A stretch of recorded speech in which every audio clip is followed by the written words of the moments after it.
आज हम गीता के सागर में परमात्मा की क्या महिमा है। परमात्मा गीता का चिंतन, दर्शन, उपदेश और विचारधारा आस्तिक तथा ईश्वर विश्वासी है। संपूर्ण गीता प्रभु महिमा से भरी हुई है। इसमें परमेश्वर के अनेक रूपों, गुणों, कार्यों एवं उपकारों की विस्तार से व्याख्या की गई है। गीता के पठन, श्रवण, मनन, चिंतन आदि के बाद व्यक्ति नास्तिक नहीं रह सकता। गीता में ईश्वर के स्वरूप, नियम, व्यवस्था, रचना, कार्य, भक्ति आदि का विस्तार से विवेचन है। हर व्यक्ति किसी न किसी अज्ञात शक्ति के प्रति आस्थावान है। उस शक्ति के अनेक रूप और नाम हैं। उसे ईश्वर, भगवान, परमेश्वर, प्रभु आदि अनेक नामों से पुकारते हैं। सभी लोगों के परमेश्वर के प्रति श्रद्धा, भक्ति, पूजा पाठ, प्रार्थना, विश्वास आदि प्रकट करने के तरीके अलग अलग हैं।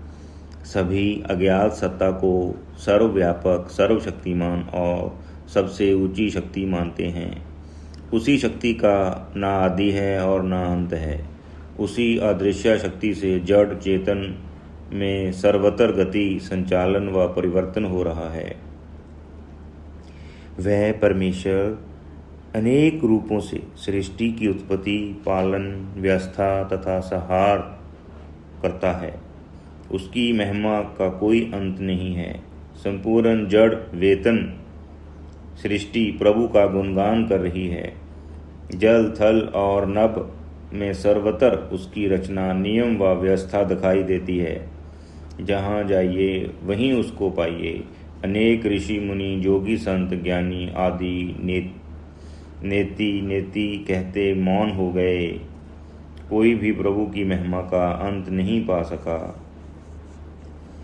योगीराज भगवान श्री कृष्ण ने गीता में परमात्मा के विराट रूप का विस्तार से वर्णन किया है। नदी, समुद्र, पर्वत, आकाश और संपूर्ण ब्रह्मांड ईश्वर के विराट स्वरूप का संकेत कर रहे हैं। सारा संसार इस सत्य को मानता है कि कोई ऐसी सत्ता और शक्ति है जो सृष्टि को बनाती, चलाती और पलों में संहार कर देती है। गीता कदम कदम पर उस अदृश्य शक्ति के प्रति आस्था, विश्वास तथा श्रद्धा भाव रखने का संदेश देती है। यह अंत चितर विचित्र जड़ चेतन सृष्टि परमेश्वर का विराट और प्रकट रूप है। इस सृष्टि का असली राजा परमात्मा है और सर्वत्र शासन है। सभी उसके शासन को मानते हैं। जड़ चेतन सभी परम सत्ता का बोध करा रहे हैं। उसके नियम, व्यवस्था, निर्माण, विध्वंस, संचालन, परिवर्तन आदि सर्वत्र चल रहे हैं। संसार के किसी जीव में ये शक्ति व सामर्थ्य नहीं है जो बिना प्रभु की व्यवस्था तथा सहायता की अपना जीवन चला सके। परमात्मा के दिए हवा, पानी, प्रकाश, वनस्पति आदि से हमारा जीवन चलता है। हमारे भले बुरे कर्मों का वह साक्षी और न्यायाधीश है। उससे कोई बच नहीं सकता। संसार में परमात्मा से बढ़कर कोई भी सत्ता नहीं है। मनुष्य की सबसे बड़ी शक्ति परमात्मा है, क्योंकि संसार यात्रा का सबसे बड़ा संबल परमेश्वर ही है। समस्त धर्म ग्रंथ उस जगत नियंता की लीला, रचना, महिमा और गुणगान आदि से भरे हुए हैं। ईश्वर कण कण और क्षण क्षण में सर्वत्र विद्यमान है। उसके सब जगह हाथ, पैर व आँखें, कोई ऐसा स्थान व वस्तु नहीं जिसमें परमात्मा व्याप्त ना हो। हर जगह उसकी शक्ति कार्य कर रही है। परमेश्वर अपने में पूर्ण है और उसकी रचना भी पूर्ण है। उसके सभी कार्यों, नियमों और व्यवस्था आदि में कोई न्यूनता नहीं है। जड़, चेतन और वनस्पति जगत को देखकर प्रभु की निपुणता व कुशलता का पता चलता है। पेड़, पौधे, फल, पत्ते, पशु, पक्षी, कीट, पतंग, मनुष्य आदि का निर्माण किस कारीगरी से हो रहा है, ये अपने में अद्भुत एवं चमत्कार है। मानव शरीर को देखें तो पता चलता है कि इसमें अनेक नस, नाड़ियों और हड्डियों आदि का ताना बाना है। दुनिया में सबसे पेचीदा मशीन ये मानव देह है। आज तक पूरी तरह से इसको कोई नहीं जान सका। इसमें रोटी, दाल और सब्जी खून बन रहे हैं। रात को हम सो जाते हैं तब भी श्वास चलता रहता है, भोजन पच रहा है, खून बनकर यथास्थान पहुंच रहा है। यह किसकी व्यवस्था है? जड़ चेतन में जो हो रहा है उसको चलाने वाली कोई अज्ञात शक्ति ही है। जड़ चेतन में परिवर्तन और गति प्रभु का सबसे बड़ा प्रमाण है। कोई ऐसी शक्ति है जिससे सब कुछ हो रहा है। परमात्मा प्रत्यक्ष दिखाई नहीं देता है, मगर कार्यों तथा नियमों से उस विराट सत्ता का बोध होता है। जैसे सूर्य को अपने होने के प्रमाण बताने की जरूरत नहीं होती है, ऐसे ही परमेश्वर अपने कार्यों द्वारा सर्वत्र प्रकट हो रहा है। वेद भी कहते हैं, विष्णु कर्मणि पश्यत। तथा संसार के लोगों सर्वव्यापक परमात्मा की सृष्टि, रचना और व्यवस्था आदि को देखो। उसकी रचना पुकार पुकार कर आप अपने बनाने वाले और चलाने वाले की ओर संकेत कर रही है। कार्यों को देखकर कारण का बोध होता है। फूल को देखकर बनाने वाले का ध्यान करो, सृष्टि को देखकर सृष्टा का बोध करो। अनादिकाल से मनुष्य की अज्ञात शक्ति के प्रति जिज्ञासा रही है, जो सृष्टि की उत्पत्ति, नियमित व संचालन कर रही है, जिसके अनेक रूप हैं, जिसके रहस्यों, भेदों और कार्यों से बड़े बड़े ज्ञानी ध्यानी भी अनभिज्ञ हैं।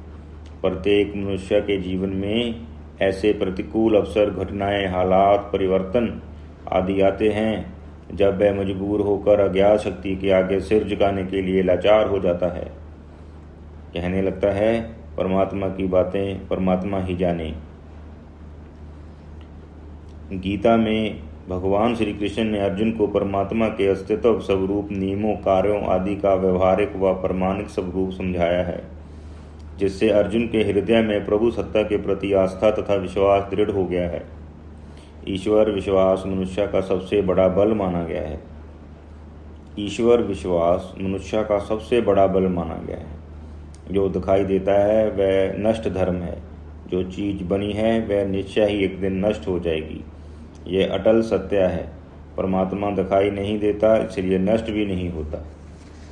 ईश्वर अपनी शक्ति के साथ सर्वत्र व्यापक है। तुलसीदास जी ने भी मानस में कहा है, बिन पग चली सुनी बिन काना, कर बिन कर्म करई विधि नाना। परमेश्वर बिना शरीर के सब कुछ करने में समर्थ है। वह सुनता, देखता, जानता और सर्वत्र उसकी गति है। उससे छिपकर हम कुछ भी नहीं कर सकते। वे हमारे अंदर बैठा है। वे हमारा गवाह व जज है। उसके अनंत साम्राज्य से हम भागकर नहीं जा सकते। उसकी कृपा तथा दया से ही हमारा जीवन चल रहा है। वह अदृश्य शक्ति सदा हमारे साथ रहती है और हमारी रक्षा करती है। उसकी हमें हर पल जरूरत है। उसकी लीला अपरंपार है। जिसका कोई सहारा नहीं होता है, उसका रक्षक व पालक प्रभु ही है। वह सभी जीव जंतुओं को भरे पेट सुलाता है। उसकी रसोई कहीं नहीं मगर सबको भोजन देता है। उसकी कचहरी कहीं नहीं है, फिर भी सब उसकी न्याय व्यवस्था के आगे झुकते हैं। उसके हाथ में करतनी नहीं है, मगर पत्ते पत्ते, फूल फूल और डाली डाली की कतरन व बनावट निराली है। समुंदर के अंदर अनंत जीव जंतुओं की सृष्टि है। रंग बिरंगे जीव जंतुओं को देखकर अज्ञात शक्ति पर सहज ही विश्वास होने लगता है। जितना मनुष्य अनंत चमत्कारन सृष्टि को ज्ञान, विचार एवं आस्तिकता से देखता है, उतना ही वह परमात्मा के प्रति आस्थावान होने लगता है। भगवान श्री कृष्ण अर्जुन को गीता में तरह तरह से प्रभु की अनंत महिमा व सत्ता का बोध कराते हैं। सम सर्वेषु भूतेषु तिष्ठन्त परमेश्वरम। श्री कृष्ण अर्जुन को समझाते हैं कि जो जड़ और चेतन में विद्यमान परमेश्वर है वह अजर अमर और अविनाशी है। वह था और है और रहेगा, इसलिए उसका एक नाम शेष भी है। वह नित्य है। संसार के सभी दृश्यमान पदार्थ अत्यंत अनित्य व नाशवान हैं। जन्म के साथ मृत्यु जुड़ी हुई है। यह दुनिया चलायमान है। सभी जड़ चेतन परिवर्तनशील हैं। यह संसार चल रहा है, इसलिए इसे जगत तथा संसार कहते हैं। शरीर भी निरंतर परिवर्तित होता है रहता है। यह क्षीण पुराना होने तथा घिसने के कारण शरीर कहलाता है। जगत में कोई चीज स्थायी नहीं है। संसार की नाशवरता व क्षण भंगुरता दिखा व समझाकर भगवान श्री कृष्ण अर्जुन को सृष्टि के मूलाधार परमेश्वर से जुड़ने का उपदेश व प्रेरणा देते हैं। ईश्वर सृष्टि में 4 कार्य करता है। पहला कार्य है दुनिया को बनाना। इतनी रंग बिरंगी जड़ चेतन छोटी बड़ी सृष्टि को परमेश्वर के अलावा कोई बड़े से बड़ा वैज्ञानिक व महापुरुष भी नहीं बना सकता। आज तक कोई भी टूटे हुए पत्ते और बाल को दोबारा जोड़ा नहीं सका। कोई भी डॉक्टर शरीर से निकली आत्मा को दोबारा शरीर में नहीं डाल सकता। अनंत ब्रह्मांड को बनाना और चलाना किसी विराट शक्ति का ही काम है। दूसरा कार्य है सृष्टि का पालन पोषण करना। जल थल नभ में फैले इतने बड़े संसार का परमात्मा के अलावा कोई भी भरण पोषण नहीं कर सकता। वही सबकी सुध बुध लेता है और सबकी व्यवस्था करता है। तीसरा उसका कार्य है सृष्टि का संहार करना। वे मिनटों व सेकंडों में दुनिया को कहीं से कहीं पहुंचा देता है। आज तक भूचाल तूफान आंधी आदि को रोकने की शक्ति व क्षमता किसी में नहीं आई है। यदि संपूर्ण पृथ्वी को परमात्मा 1 मिनट के लिए हिला दे तो दुनिया का कहाँ अस्तित्व रहेगा। उसका चौथा कार्य है जीवों को कर्मानुसार फल देना। जो जैसा करता है वैसा ही फल प्रभु दे देता है। उसकी न्याय व्यवस्था में रच मात्र भी पक्षपात दोष और न्यूनता नहीं है।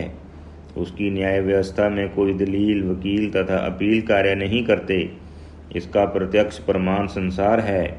अनंत जीव कर्मानुसार असंख्य जोनियों में दुख कष्ट अभाव पीड़ा आदि भोग रहे हैं और कुछ आनंद से जीवन बिता रहे हैं।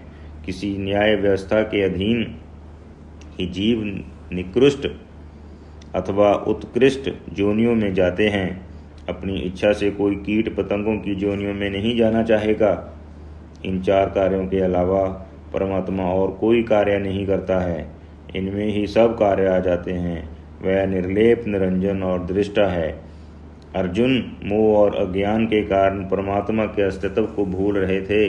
भगवान श्री कृष्ण ने समझाया, अर्जुन ज्ञान की आंखें खोलो, देखो समझो जानो और मानो, उसकी शरण में ही कल्याण है। तमें शरण गच्छ सर्वभामेन भारत। हे अर्जुन, सर्वत्र विद्यावान विराट प्रभु की शरण में जाओ। बिना उसको जाने और माने जीवन व जगत की सुखद गति नहीं है।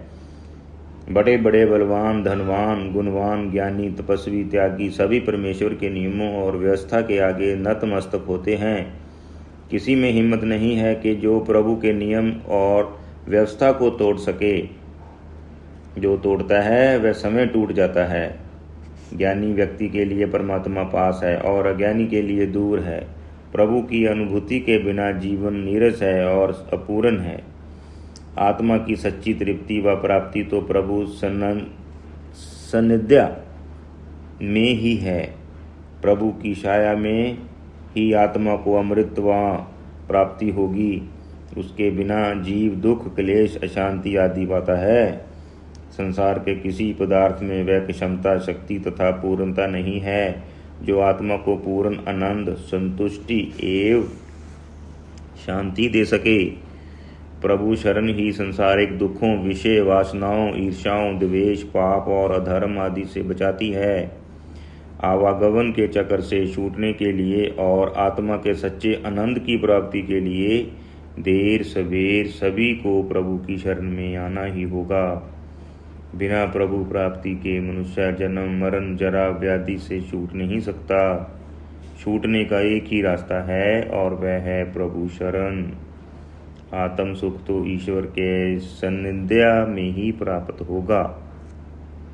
जीवन का सबसे बड़ा उद्देश्य है और प्राप्ति मोक्ष व ईश्वर है। यदि इस जन्म में प्रभु प्राप्ति के उपाय तथा साधन ना किए तो समझो जय सुनहरा अवसर व्यर्थ व विकार गया। गीता कहती हैं, संसार में रहते हुए काम धंधों को करते हुए शरीर के साथ साथ आत्मा और परमात्मा की भी सोचो। परमात्मा के लिए भी समय निकालो। दुनिया का एक बड़ा आश्चर्य ये है कि सबसे नज़दीक और सदा साथ रहने वाले आत्मा और परमात्मा को हम नहीं जानते हैं। बाकी सब कुछ जानते हैं। परमात्मा हृदय मंदिर में मिलेगा, फिर भी हम अनजान बनकर उसे बाहर खोज रहे हैं। कबीर ने बड़े सीधे सादे शब्दों में तत्व की बात कह दी। मौको बंदे कहाँ ढूंढे, मैं तो तेरे पास। विचित्र बात है कि इंसान परमात्मा को बाहर मंदिरों, तीर्थों, गुफाओं तथा गुरुओं के पास खोज रहा है। जिसे वह खोज रहा है वह तो अंदर बैठा है।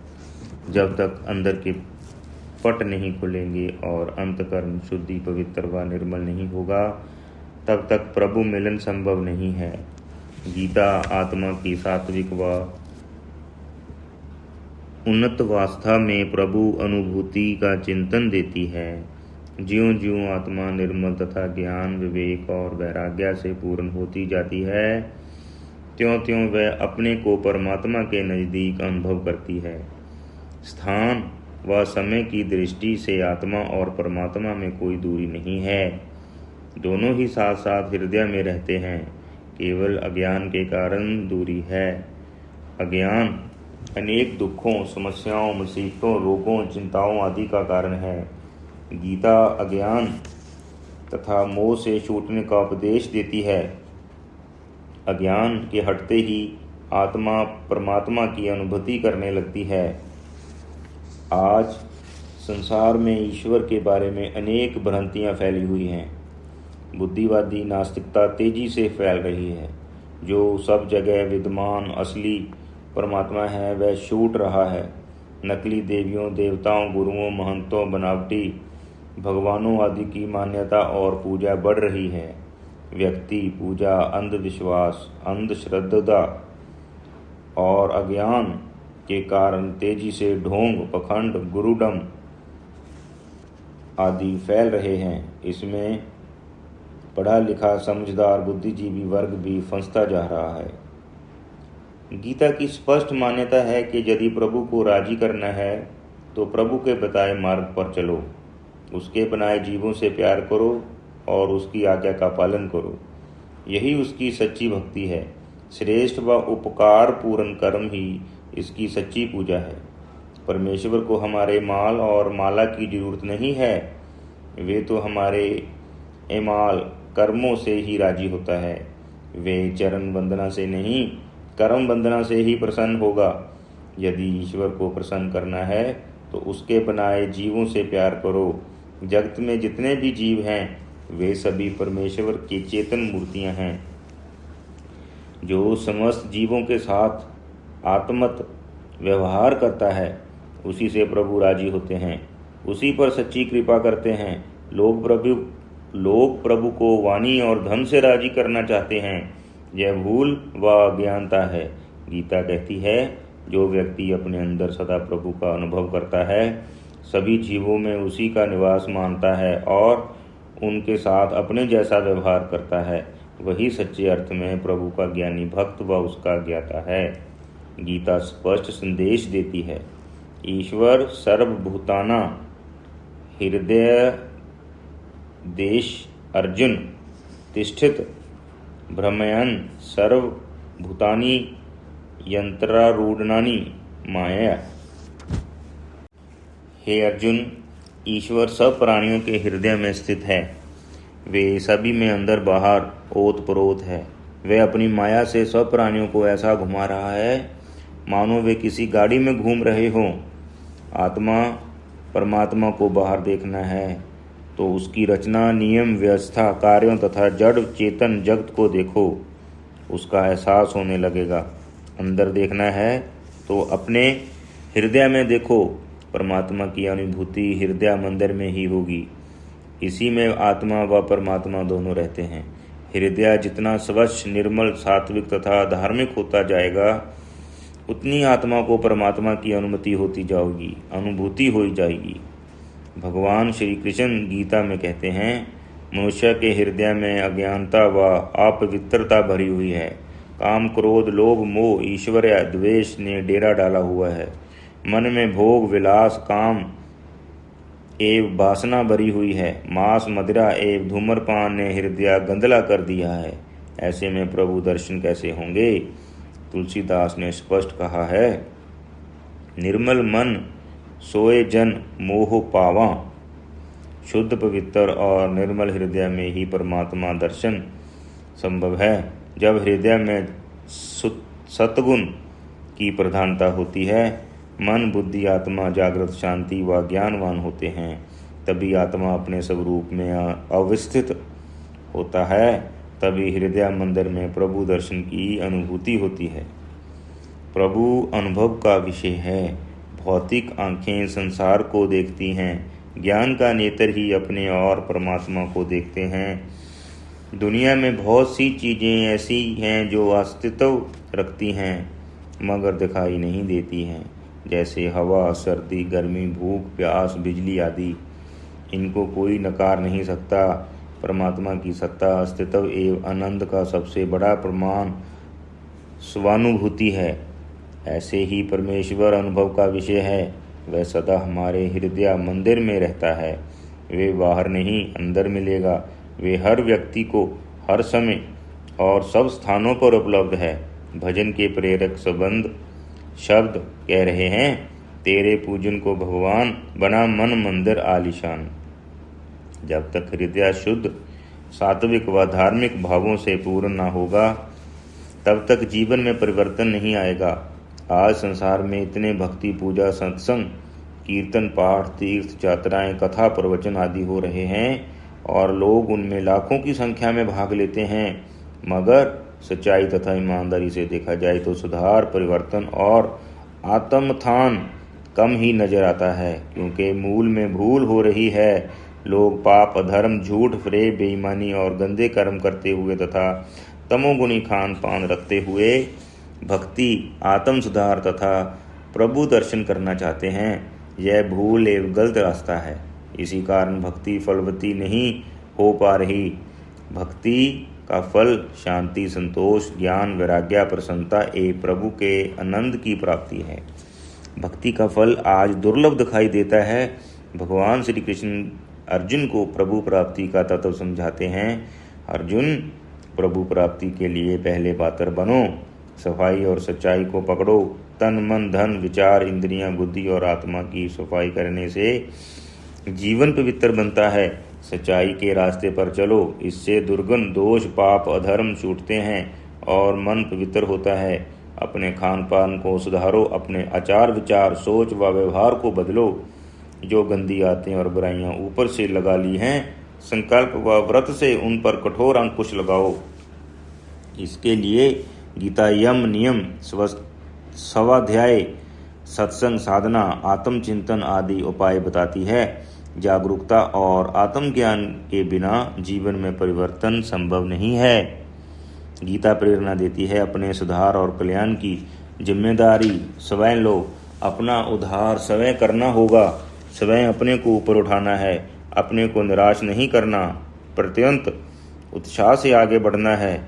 याद रखो कि आत्मा स्वयं अपना बंधु है और पथ भ्रष्ट होने पर वही आत्मघाती बन जाती है। गीता जागरण का चिंतन देती है। अंदर और बाहर से जागो। जो जागता है वह ज्ञान प्राप्त करता है। अर्जुन, जागो तो ज्ञानी बन गए। गीता बेहोशी को तोड़कर होश व ज्ञान पूर्वक जीने का ढंग सिखाती है। जिन्हें ज्ञान पूर्वक जीना आ गया उनका जीवन सुधार और सफल हो गया। आज के मनुष्य की विडंबना ये है कि वे धर्म नहीं करता मगर धर्म का फल लेना चाहता है, पाप करता है मगर उसके फल से बचना चाहता है, शांति चाहता है किंतु कर्म व व्यवहार अशांति के करता है, सुख चाहता है लेकिन काम दुख के करता है, निरोग रहना चाहता है परंतु खान पान रहन सहन दिनचर्या आदि रोगी बनने के करता है, मंदिर कथा सत्संग शमशान आदि में बैठा ज्ञान वैराग्य तथा प्रभु मिलन की बात करता है परंतु वहां से उठते ही पाप अधर्म झूठ ईर्ष्या द्वेष में लग जाता है। गीता स्पष्ट कहती है कि ऐसे व्यक्ति आत्मवंचक हैं, वे अपने को धोखा देते हैं। ऐसे व्यक्तियों को परमात्मा अपने से दूर रखता है। सच्चे अर्थ में ऐसे लोग भक्ति के पात्र नहीं हैं। ऐसे लोगों की भक्ति आडंबर प्रदर्शन व दिखावा मात्र होती है। ऐसे व्यक्तियों को भक्ति में तृप्ति नहीं मिलती। भक्ति आडंबर व प्रदर्शन नहीं है। भक्ति सार्थक उद्देश्यपूर्ण और मानवीय भावना से जीने का ढंग सिखाती है। भक्ति अंदर की चीज है। भक्ति सूखी और शांत जीने की कला है। आज दुनिया भक्ति को बाहर के पूजा पाठ कर्म कांड मंदिर तीर्थ गुरु दर्शन आदि तक सीमित कर रही है। पूजा पाठ यज्ञ जप आदि किराए के व्यक्तियों से अपने कल्याण के लिए कराए जा रहे हैं। गीता कहती है अपना उद्धार व कल्याण समय करो। दूसरे का खाया हुआ अपने शरीर की भूख को नहीं मिटा सकेगा। गीता जीवन और जगत को व्यवहारिक दृष्टि व चिंतन देती है। प्रभु शरण मनुष्यों को संभालती सुधारती और सन्मार्ग की ओर प्रेरित करती है। प्रभु का सहारा सबसे बड़ा बल माना गया है। जब दुनिया के सब सहारे छूट जाते हैं तब भी परमात्मा का ही सहारा सदा हमारे साथ रहता है। उसका सहारा हमें दुख चिंता शांति अभाव कठिनाई और विपरीत परिस्थिति में जीने की शक्ति ऊर्जा हिम्मत व प्रेरणा देता है। दुनिया की सर्वोत्तम तथा सर्वश्रेष्ठ चीज परमात्मा है। उसको पाने के पश्चात और कुछ पाने की इच्छा शेष नहीं रह जाती। भगवान श्री कृष्ण अर्जुन को बार बार ऐसे जगन्यता परमेश्वर की महिमा का गुणगान करके उससे जोड़ने का प्रेरणा देते हैं। वह अंतर्यामी अंदर बैठा हमें निरंतर सन्मार्ग की प्रेरणा देता है और संभालता है। जो व्यक्ति आत्मा और परमात्मा की आवाज़ को सुन लेता है वह पाप अधर्म अन्याय असत्य और बुराइयों से बच जाता है। जो स्वार्थ लोभ व अज्ञान के कारण अंतकरण की आवाज़ को नहीं सुनता है वह पाप अधर्म अपराध आदि में फंस जाता है। हमें परमात्मा को सर्वतर मानकर गलत कामों व बुराइयों से बचना चाहिए। गीता के प्रेरक संदेश तथा उपदेश है कि परमेश्वर की शरण में ही इलोक और परलोक संभलेगा तथा सुधरेगा। उसकी छत्रछाया में ही मानव बनकर देवता को प्राप्त कर सकेंगे।